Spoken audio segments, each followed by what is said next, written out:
Good morning, everyone, and welcome to Ashland, the Henry Clay Estate for another installment of Wake Up with Ashland.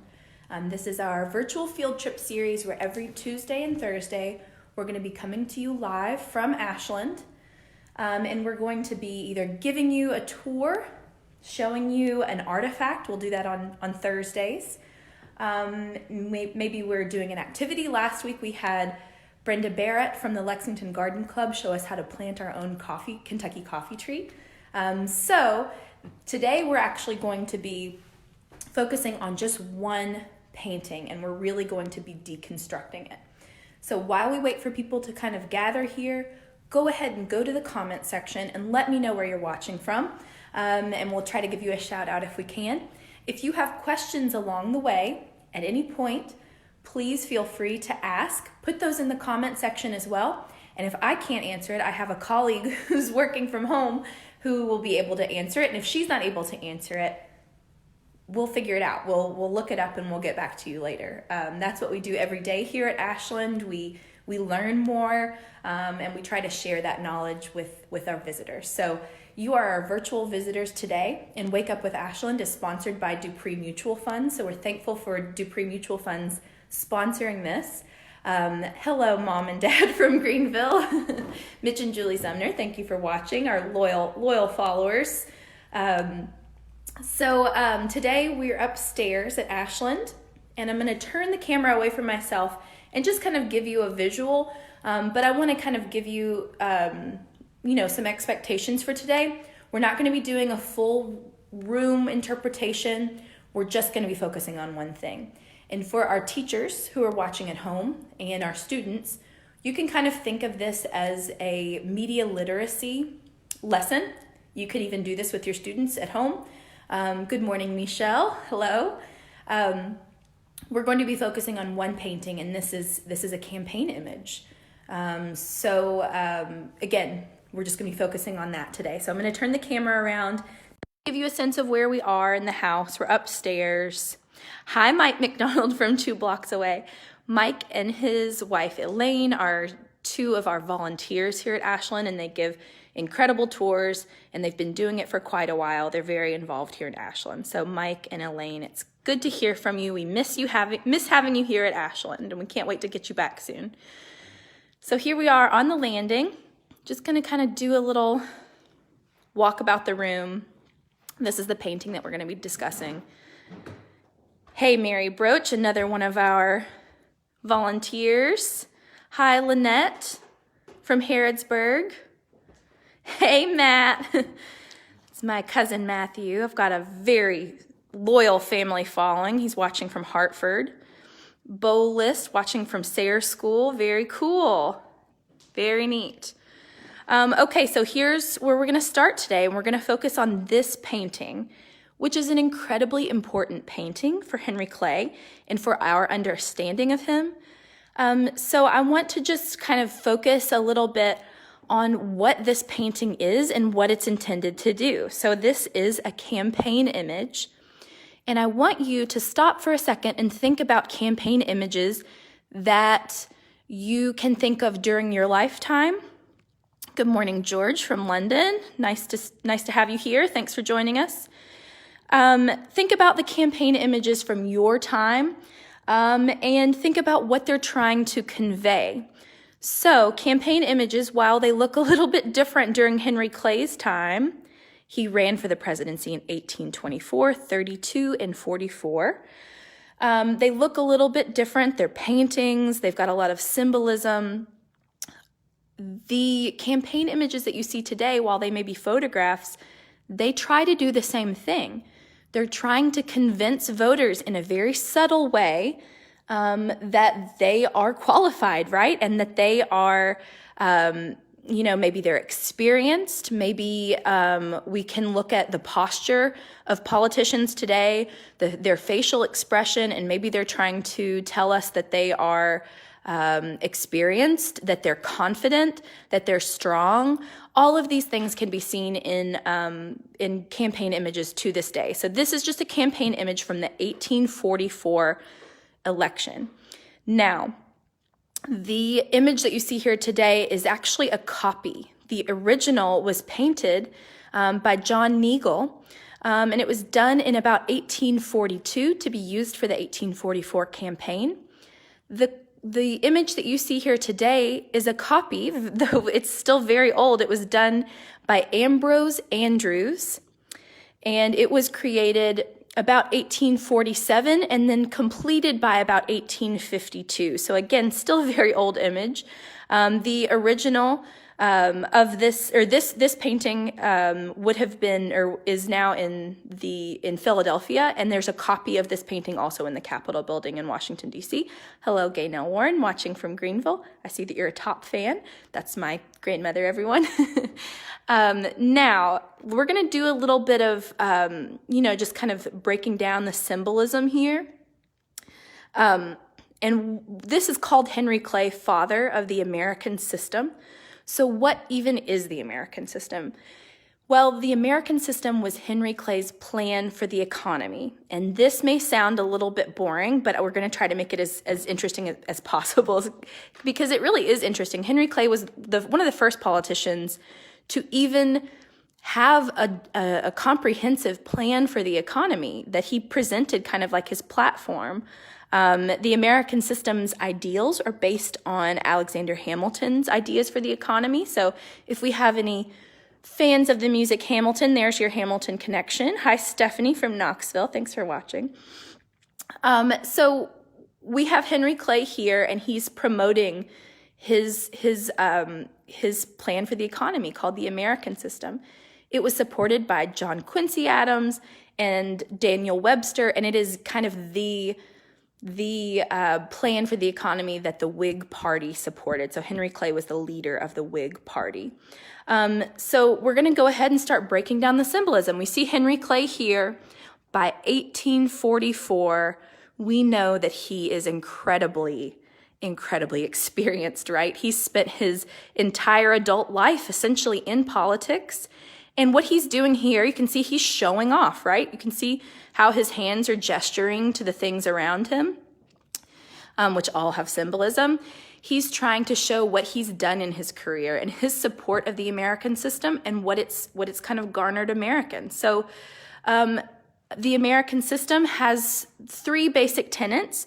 One is that want to establish or reestablish a central bank of the United States, create currency that is uniform. All 50, well, there weren't 50 states then, but all states were going to be utilizing the same currency. The bank is going to be stronger than the state and local banks, which had a lot of problems. So that's one. The other is tariffs, so taxing any incoming goods to the United States. And what do you think this is going to do? If we have tariffs on any incoming goods to the United States, Americans are probably going to want to buy American-made goods, right? So this is a young economy, and Henry Clay knows that it can be self-sustaining, meaning that we don't have to rely on imports and exports to other countries, imports from other countries. And so Henry Clay supported this protective tariff, as it was called, taxing any incoming goods to the United States. This was pretty controversial, and Southerners didn't really like it, but he's trying to say that, Americans are going to be able to take care of their own economy and not rely on Great Britain for this. Now, we also have the third tenet of the American system, which is creating a series of infrastructure projects that are going to connect the country. So think about the United States as not being very united at this point. So not a whole lot of connection between states. We have the West, which is kind of coming into its own. We have new territories coming into the United States. And Henry Clay is wanting to make sure that they're connected through a series of infrastructure projects. Hi, Mary Heflin. How are you? My Aunt Mary Ann.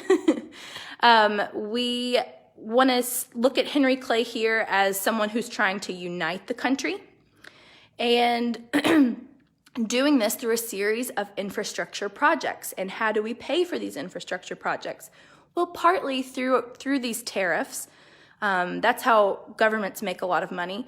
But also the American government at this point was having high prices on its land and was selling it off to support things like the Cumberland Road and the Erie Canal, all parts of the American system, these ways of transporting goods from the south to the north, east to west. So let's think about the economy of the South at this point. I'm going to kind of zoom in on this. You can see that these are agricultural symbols, right? And that's what the South was all about. Growing cotton, they already had a pretty good system to export their goods, but Henry Clay's wanting to make sure that the North can also compete for those goods, maybe get the cotton. And in the North, what are they doing? They're turning that cotton into textiles. So the North is industrial, right? So those are our two symbols that we see right here, the Southern agriculture and Northern industry. And so Henry Clay's wanting to connect these and support these two industries through a series of these infrastructure projects, and by ensuring that Americans are able to buy American-made goods, 20 to 25% tax on any incoming goods. So that's going to encourage Americans to buy American-made, right? So that's what Henry Clay's big plan was.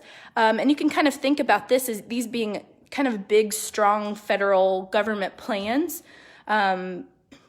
We also are going to look at, so that's kind of the American system in a nutshell in this painting. But this painting has even more symbolism than just the American system. What do we notice? I'm going to let you all kind of throw some things out there in the comments if you want to go to the comments and let me know what you notice or what you want to know about this painting. I'll kind of give you a second to go to the comments and write something while I just kind of pan the painting. Does anybody notice any symbolism here? I know some of our volunteers at home can probably point out a few things because they do this interpretation all the time. Well, I'll go ahead and start here with this ship. Now, why on earth is there a ship here? Well, like I said a few minutes ago, Henry Clay was very experienced at this point.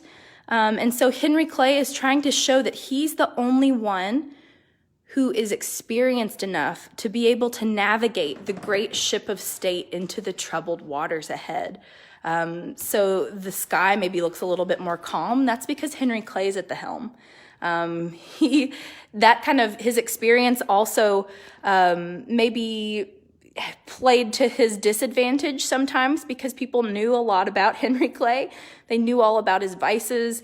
They had plenty of time to disagree with his politics, where maybe a younger politician or somebody who had less experience would be able to, present a fresh face. Well, Henry Clay he'd been around for a while.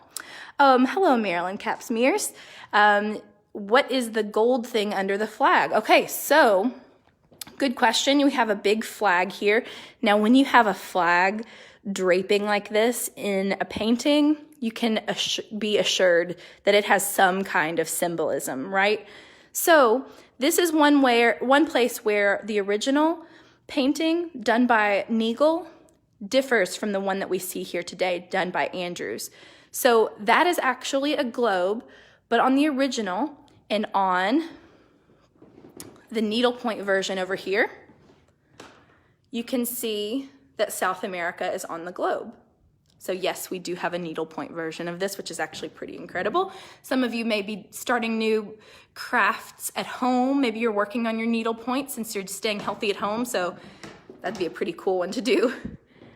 So why though? Why is there a globe here, and why South America? Well, South America, Henry Clay believed that it should be liberated from its colonizing oppressor of Spain. And I'm using air quotes there. Henry Clay believed that South America should have the same kind of democratic opportunities that the United States had.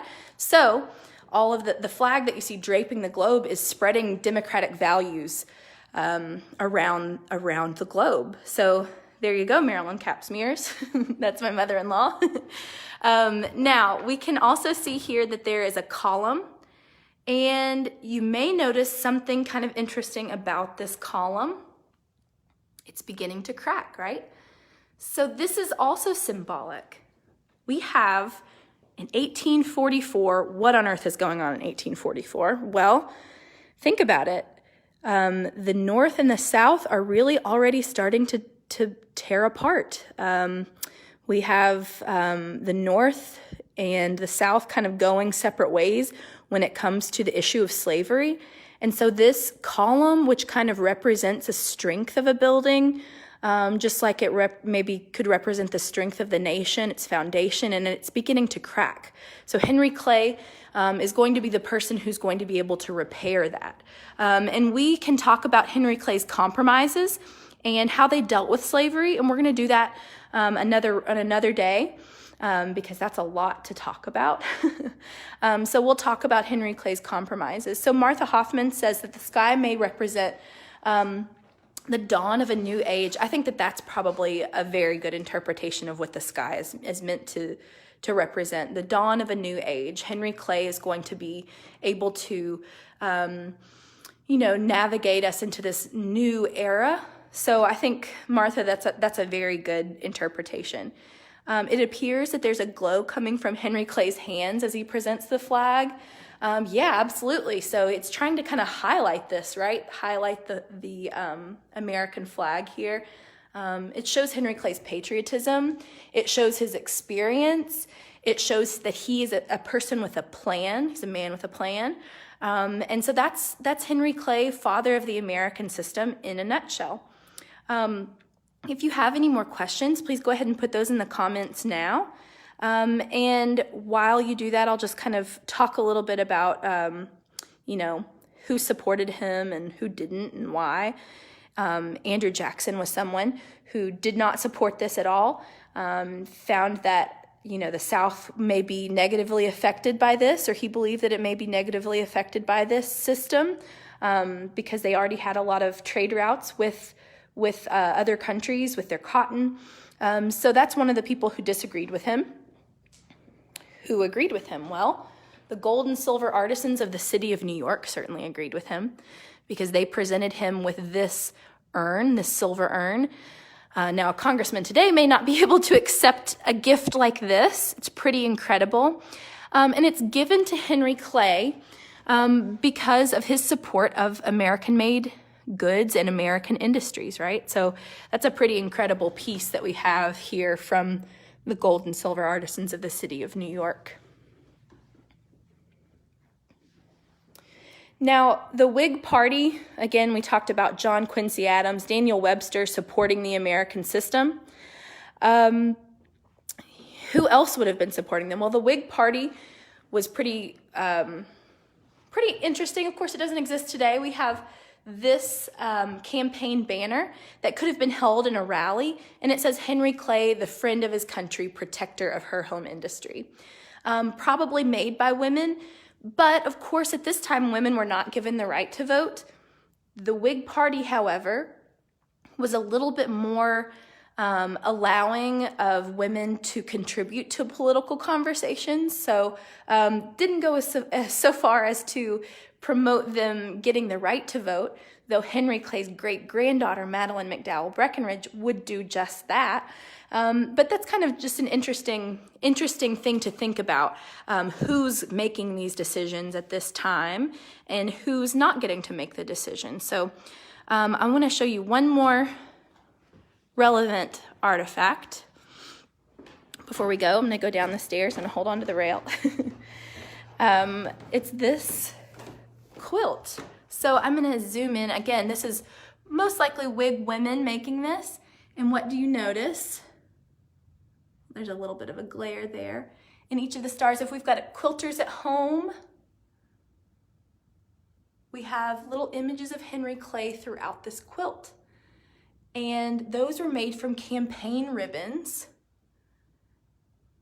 of Henry Clay and then made into the quilt. So that's kind of a cool thing.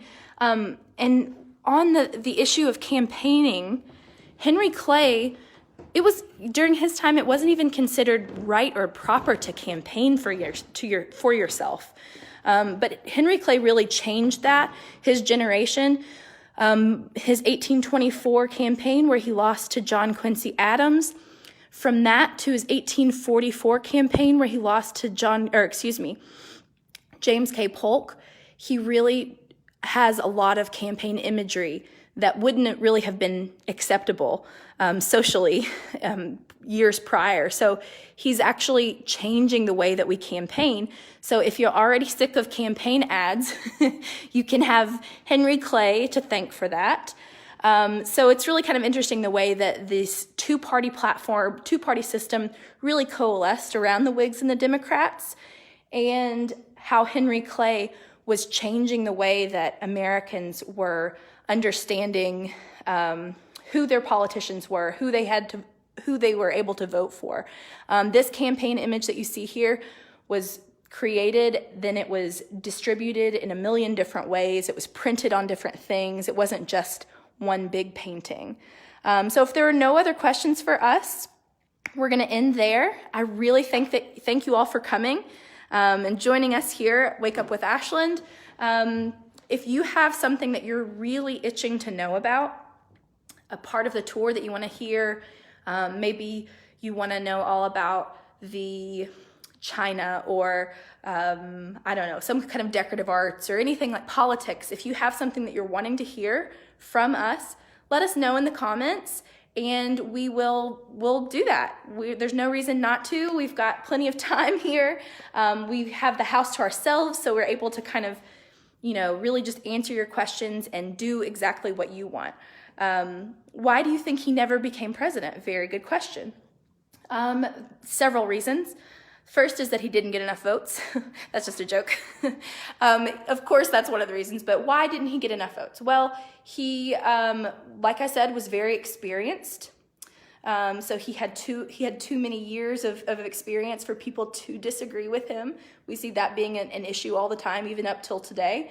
But he was also, on the issue of slavery, very considered kind of hypocritical. He was a slave owner who did not agree with the institution of slavery and wanted slavery to end. So he made all of these kind of decisions, and he would talk this way but do this thing, and he kind of was seen as a hypocrite because of that.